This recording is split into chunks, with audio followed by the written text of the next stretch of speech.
evening. I wasn't planning to start a video this evening, Borg. I haven't spoke to you in a while, actually. Trying desperately to focus on the painting, but I had to turn it on. I'll show you why in a second.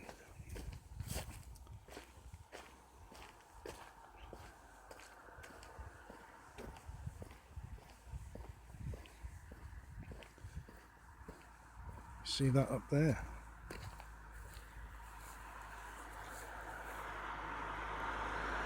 That is a full moon.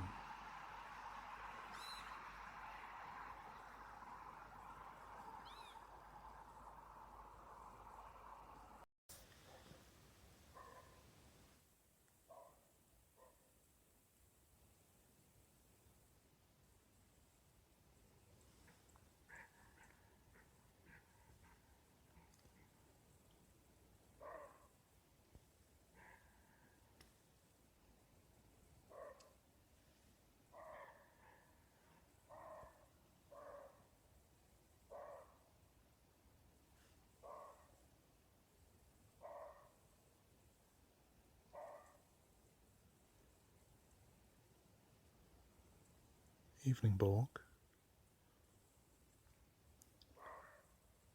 Are you getting this?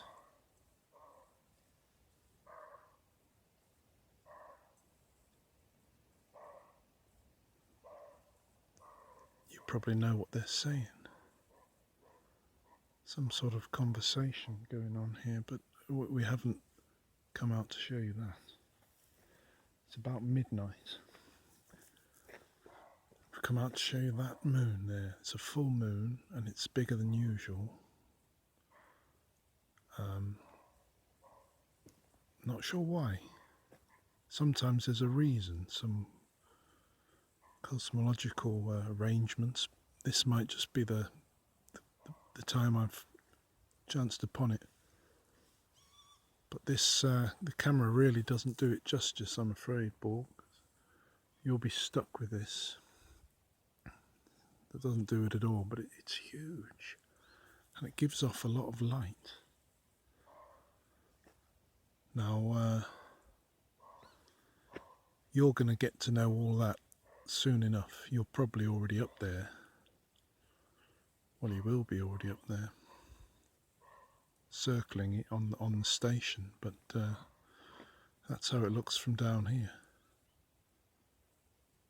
amongst some sort of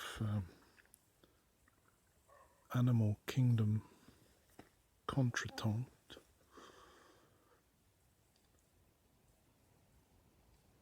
Is that the noise of a deer or a wild boar or a moose? Don't know. I haven't been out, I haven't recorded anything for you for a while, Bob, because we've been trying to concentrate on the painting. We've been in this field a fair bit. Again, you can't really see it, but it's in the middle of the first cut of the grass, which results in all sorts of subjects cropping up. I think the last message we recorded was our a couple of messages ago we recorded our dismal attempt to see the Natural History Museum, but that ended with us discovering the first cut, and we've been at it since then. In fact, that's got in the way of our plan to tackle the mine that I showed you. But having seen this moon, that now is probably going to put us off again, because following our master as we do, we need to take the chance to do a night picture in the summer, and that moon is going to give us a chance. Probably for the next few days it will be big enough to be worth doing. But I just thought I had to show it to you because it's spectacular. But the camera just really, it doesn't do it. I mean, here's a bit of fun for you, Borg. Look, it's my thumb.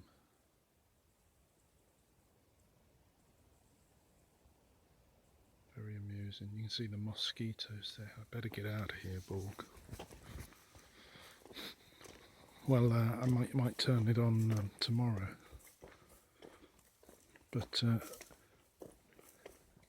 I've had quite a good few sessions, Borg, just painting, concentrating on it without being distracted by you, if you'll forgive me for saying. It does make a difference, but I will turn it on again, particularly if we get out there for the moon. I suppose we'll have to be in that field if it's in roughly the same position. Tackle the field square on. Perhaps tomorrow.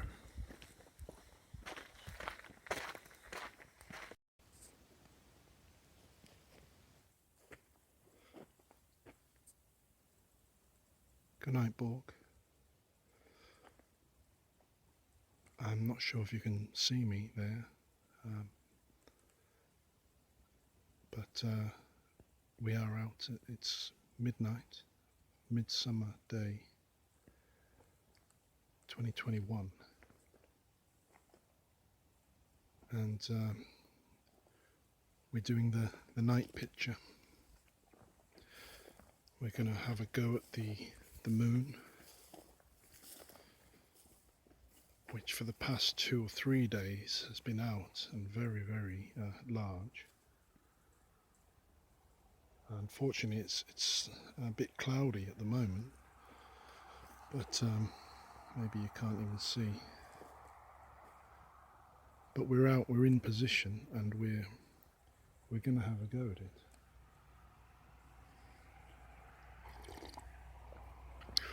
We've got a large cup of coffee,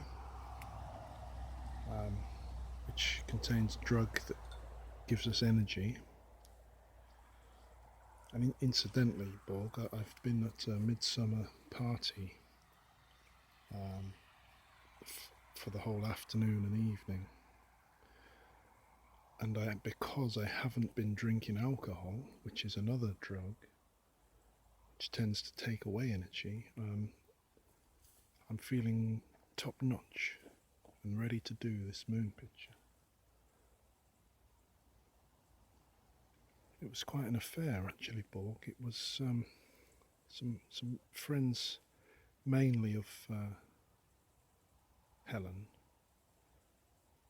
Great people, musicians, most of them, which is a real fascination to me, to see how they operate, how they do their art, and particularly to see how social their art is, Borg. I mean, look at us here, alone in a field at midnight talking to you. That's our art. They can do theirs round the dinner table and everyone enjoys it. But because it was a rather excellent little gathering, it seems to have given us some energy, Borg, and to the extent that I'm almost thinking of doing it more regularly, just to take the energy from the situation. But anyway, it's that fact, coupled with the fact that yesterday it was also cloudy, but come sort of 1 o'clock it had cleared. You know, that's made us determined to get something out here. Now, Van Gogh, our master, his night pictures, that's really why we're doing it.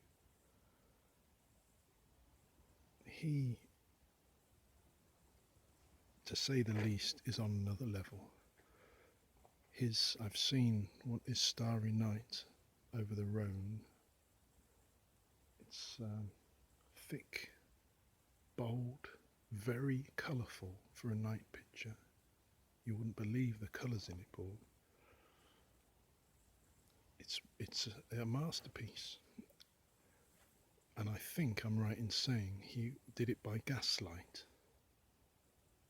Or I've read that he had some sort of arrangement with candles in his hat. But I don't think. I think the one up the Rhone he did by gaslight. We don't have that. But we're going to have a go nonetheless. So we're going to get started. Fingers crossed the moon will come up, but we'll block something in.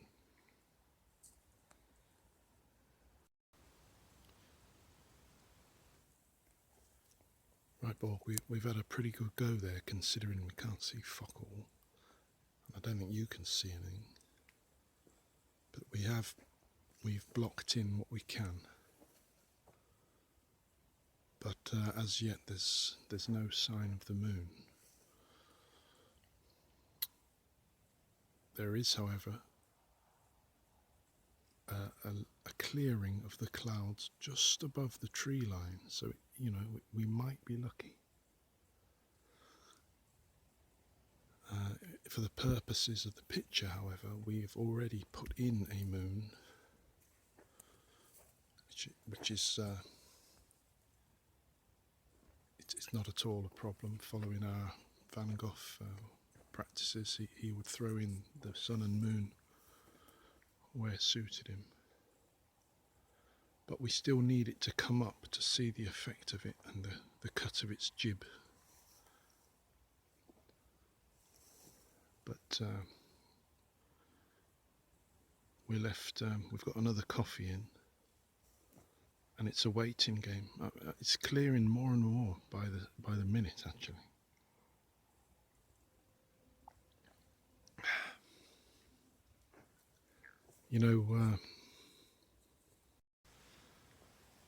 One of these musicians, Borg, is from Africa, and he is telling us about, he's a drummer, and he was telling us a little bit about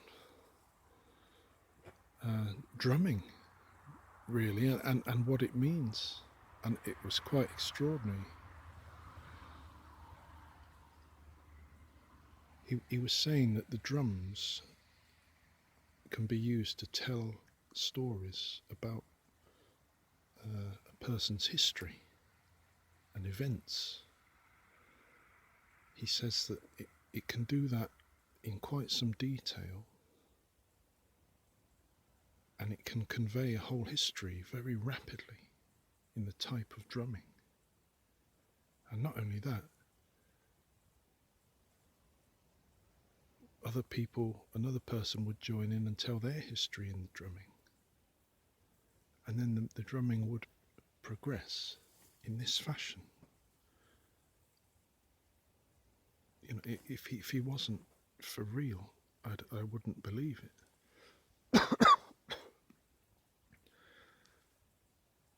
He was even saying that that's how one part of how the blues began. The things you hear, Paul, I tell you. But the thing that struck me was I could look up origins of blues. I could look up, the historical African drumming or something, and I could get the answers from you. But that wasn't what was happening there. This was this man telling us. And whatever is missing when we look to you was present in this fella telling us face to face. I thought you should know that, Paul. There's something missing. And it stuck with us. Both the story of the drumming, which is unbelievable, and the way he tells them. Added to that, he gave my daughters a drumming lesson, which was brilliant for two reasons. The lesson itself, but just so that they could see somebody different. Because it gets a bit samey round here, if you know what I mean, Borg. Sorry, we're going on. You know, I'll tell you what's happening. You won't be able to tell this, but we've been out here so long now, our eyes are adjusting. I believe it takes at least 30 minutes for your eyes to adjust properly. We've been out here about an hour now. And I don't think it's getting lighter yet, Borg. Such a shame you can't be here to see it with us.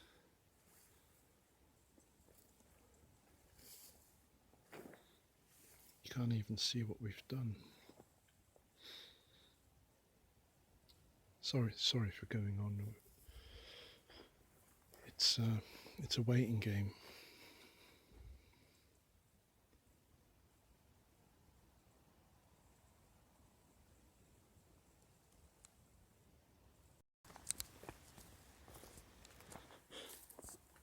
Gonna have to get some more paint on the palette, Borg.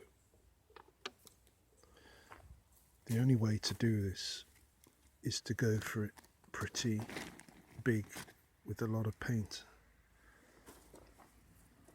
That's surely the only way, Borg. We can't come out again like this tomorrow. We can't count on the same energy on a normal day. It's now or never, as they say. It's a moon or not. We're going to get something out here. You know, I can barely see what colours these are actually.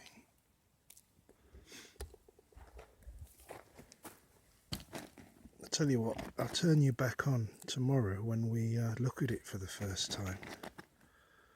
It's bound to be a bit of a dramatic scene. I'm not expecting a pleasant surprise, to be honest. And how could it be? We can't see what we're doing. The only thing we can really glean is the tone. I've dropped the paint back there. But remembering Van Gogh's painting, it wasn't about the tone. He had rhythm and colour. You know, but we can but try, Borg. But the main idea is I think we've got to go for it thick and bold.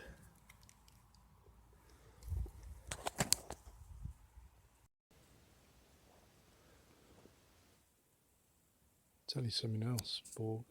It's cropped up. It's caught our attention. I don't know what you make of the subject of UFOs, and whether by the time you're awake it won't really be a subject anymore, because one, you'll know everything, and two,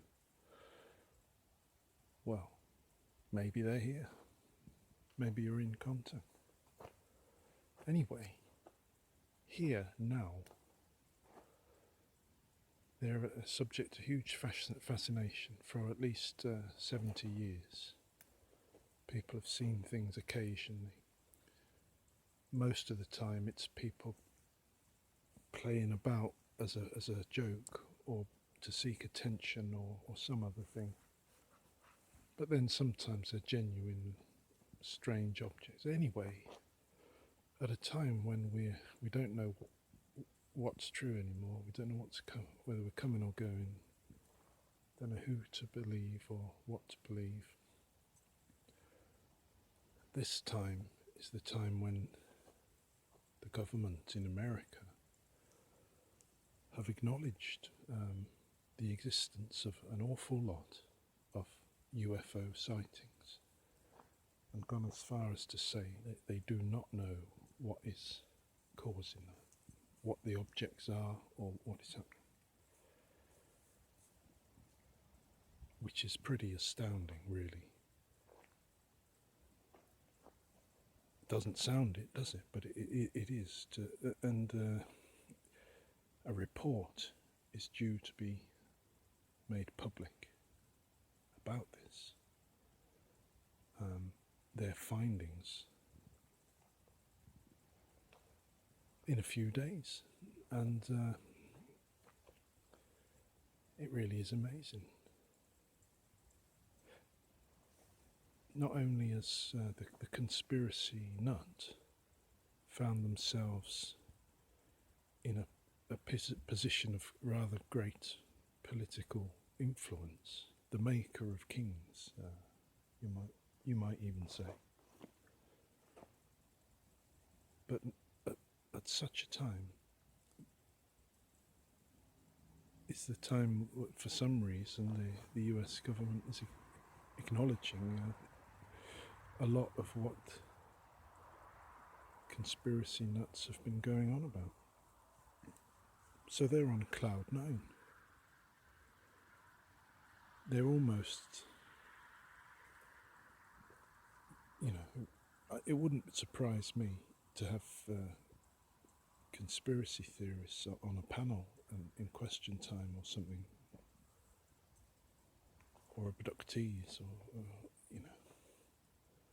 But standing here in the middle of the night, Borg, looking at the sky, it made me think of that. And whenever I do think of that, I realise also that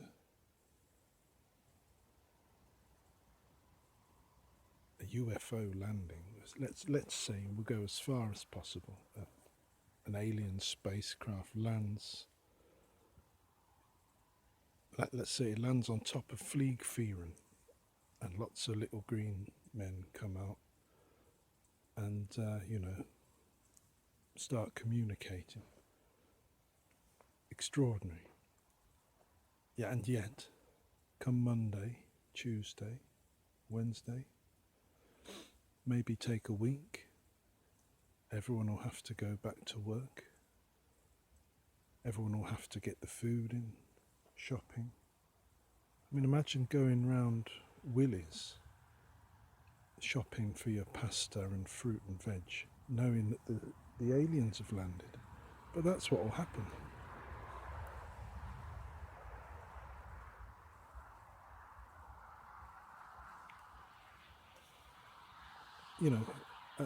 Lots of balmy things have happened recently, but life just goes on. And I don't see why it would be any different. The only thing that would be different is what's left of anyone's orientation, really will be tested. It might only be then that our little experiments in trying to orientate ourselves come into their own. But forgive me, Borg, we've gone on again. I'm looking over there. I'll show you. Now there is, believe it or not, we can see a patch of warmer tones on the cloud, which is the moon indeed coming up. Now the moon is bright enough to shine through certain clouds, so the fact that it's cloudy doesn't instantly count it out. Depends, I guess, how dense they are. But I'm telling you, it's coming, Borg.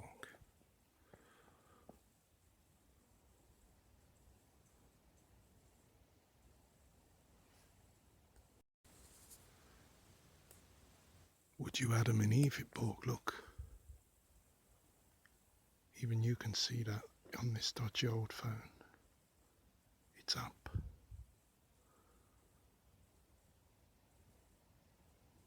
My goodness.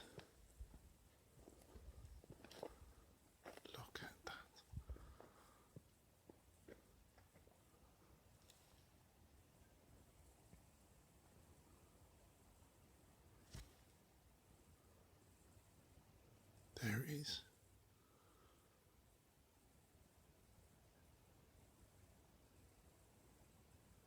Hard to believe, really.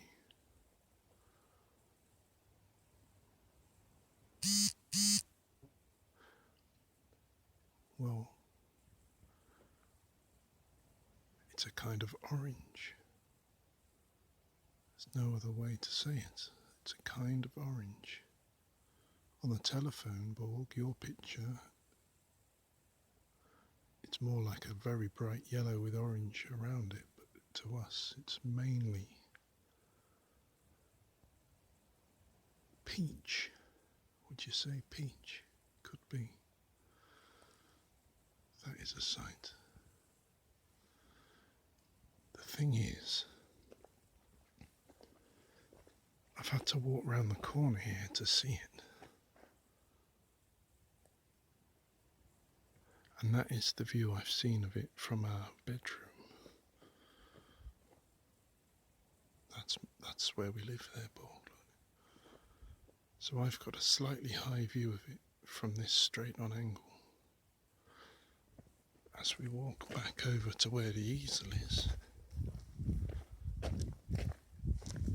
it's going to disappear.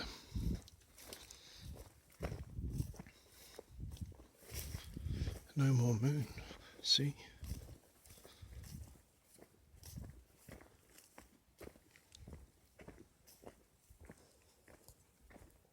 Different perspective, no moon.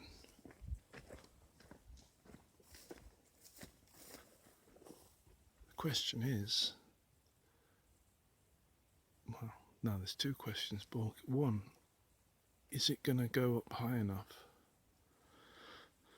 And two, even if it does, is it going to be obscured by those clouds? So it's still the waiting game. At least we know it's there. Well, we didn't doubt it was there, Borg. We're not that far gone. The moon is there. It would be pretty handy to have a better idea of its movements, however, rather than it being just a huge surprise.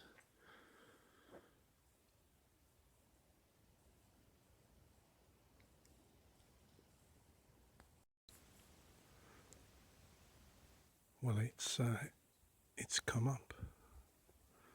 Here's our picture. There's the moon. Perfect. But in our actual picture, we've put the moon over there for our own reasons, but now we can see it. Let's see if you can see our one. Yeah. It looks like you can't see anything at all there. We either need another coffee or we're going to have a one last burst, and then what will be, and we'll turn it on tomorrow and have a look at what we got. The question is, Borg, what will it look like a night picture? I can't quite work it out, because are we painting brighter so that we can see it? And consequently in the day it will appear really very bright. Or have our eyes just got used to everything and we're matching the scene with our picture and it will appear like a dull picture? I don't know. It's an experiment, let's say.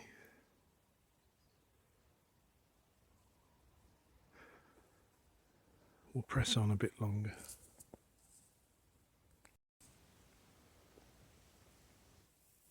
Well, that brings this to a close, Borg. We've had a right go there. And we're not going to know what we've got really till tomorrow. But one thing's for sure, it's been boldly done. If nothing else, it's bold. The moon's gone. It's up there, it's behind a cloud. believe it or not, I'm going to go and wake everyone up and drive to the sea to watch the sunrise.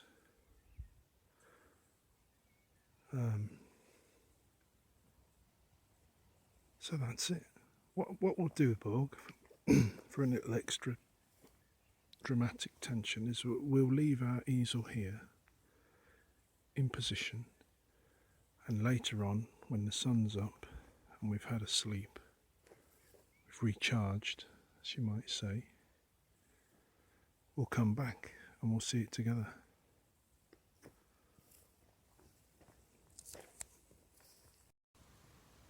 Well, here we are, Borg.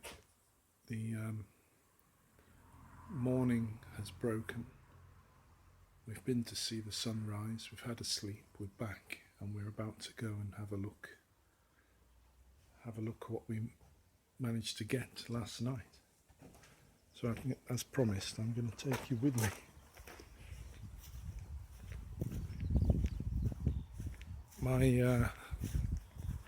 My hunch is that we probably won't have something that looks like a night picture, unfortunately. And the more I think about it, I think you could only get that when you've actually got some light on the canvas, so you can see.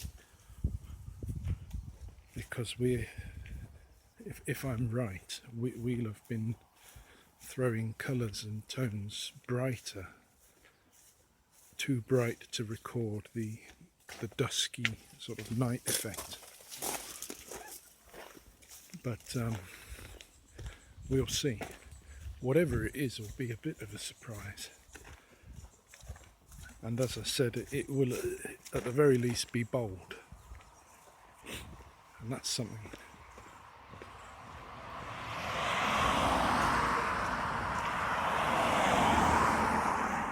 There is a chance of going back again, because the moon is a cycle, rather like the tides. It changes slowly. The tide will recede gradually each day. And so it is with the size of the moon. So a similar sized moon will be available for a few days yet. But I'd rather move on to some other business. We've got to get down there, haven't we? That's a bit steep.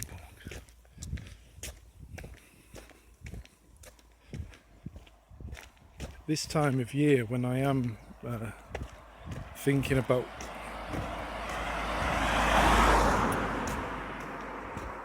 seasonal subjects, this time of year is normally the fields themselves, because they're either being harvested or they're growing out into wonderful meadows with huge varieties of colours, flower, stuff like that. So that's what I'd rather do,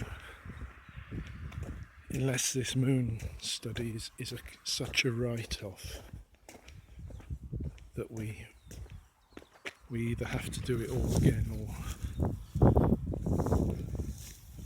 forget about it. I mean, but let's wait and see. We're on the way now. We just have to avoid the snakes and we should be golden.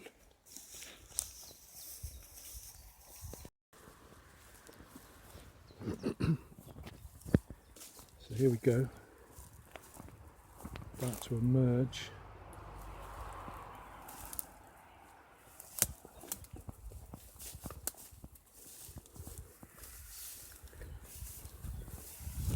Into the field.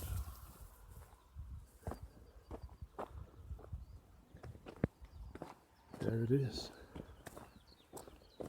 What have we got? It's still standing, that's a bonus. Wow.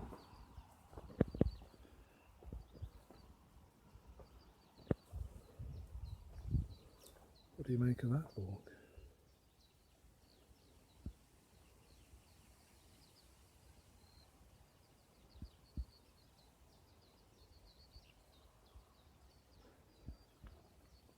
It's far yellower than we imagine. I mean, it is colourful, but it's very yellow, isn't it? I guess we were seeing the yellow tone in the dusky light as a kind of just as a grey or a light. But you see the composition, the fields, the field that's growing, the grass that's growing here, some general green tone, and then these cut areas which are yellow. The enormous moon. Well, I tell you, Borg, it's not too shabby. It's not a write-off. We have a little license to adjust, and then I think that can be called a night picture. There's no way you'd paint it in the day like that, or I wouldn't.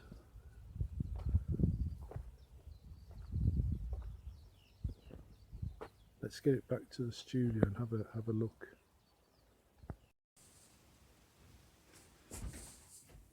Well, we've got it back in and adjusted a little bit, probably more than we ever would a normal picture, but we haven't gone too far. It's funny though, Borg, it really is, because there's so much colour in it. It's funny to think that that's a night picture.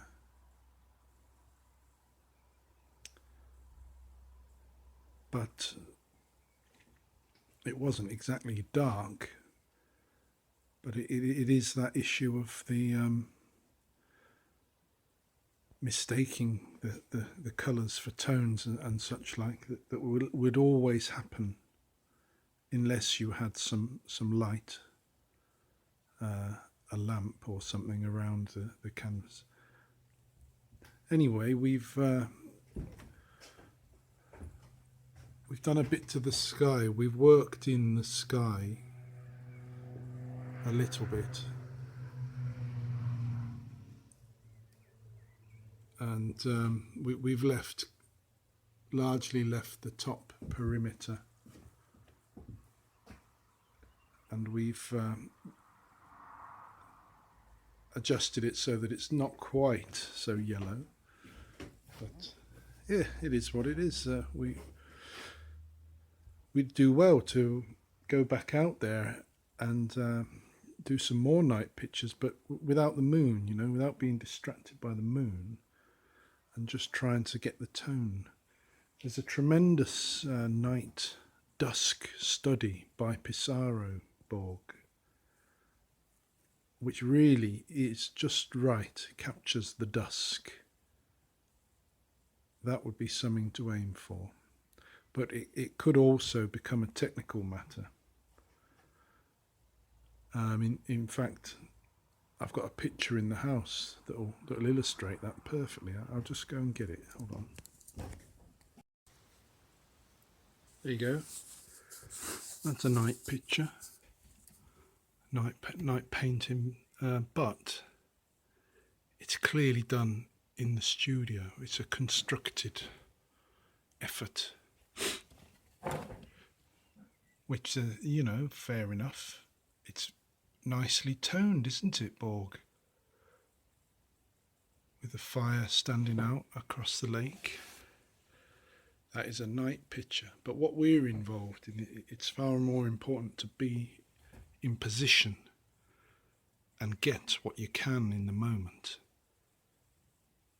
But this type of picture I don't think would be possible to get if you really were stood in the dark, because of the problem we've had, that your eyes are seeing the colours differently. But I've also got here this, I thought while I'm at it, I'll show you this Pissarro dusk picture. See, I think he probably was in position for this one. And of course, because he's who he is, he's pulled it off.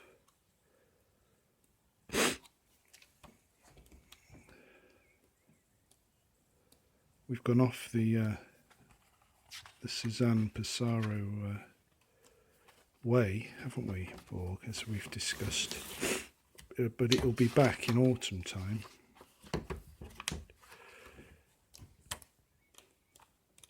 It's rather significant, I think, Borg, that we've discovered that the confusion we've often felt in terms of which way to go is connected to the seasons. It's a natural pull, like a magnet. And to have discovered that is pretty important, I think, going forward, Borg. Here we are, finally. I just wonder if you can tell. But that is dusk. The camera's picking it up too bright.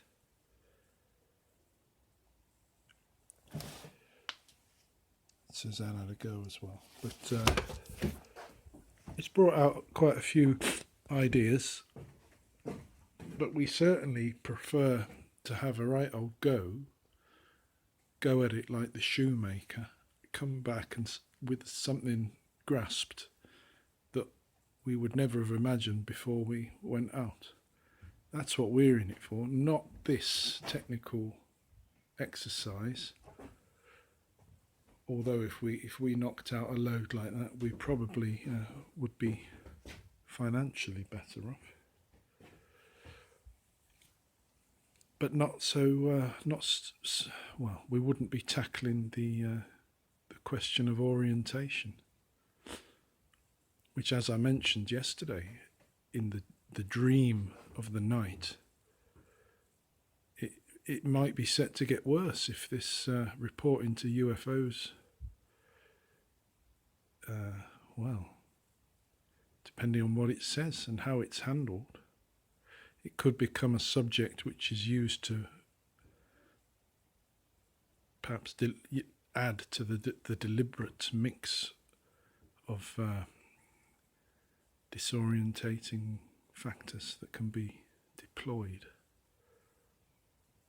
But almost certainly we're going way too far there, Borg. But there we are. I'm pleased to have taken you out there.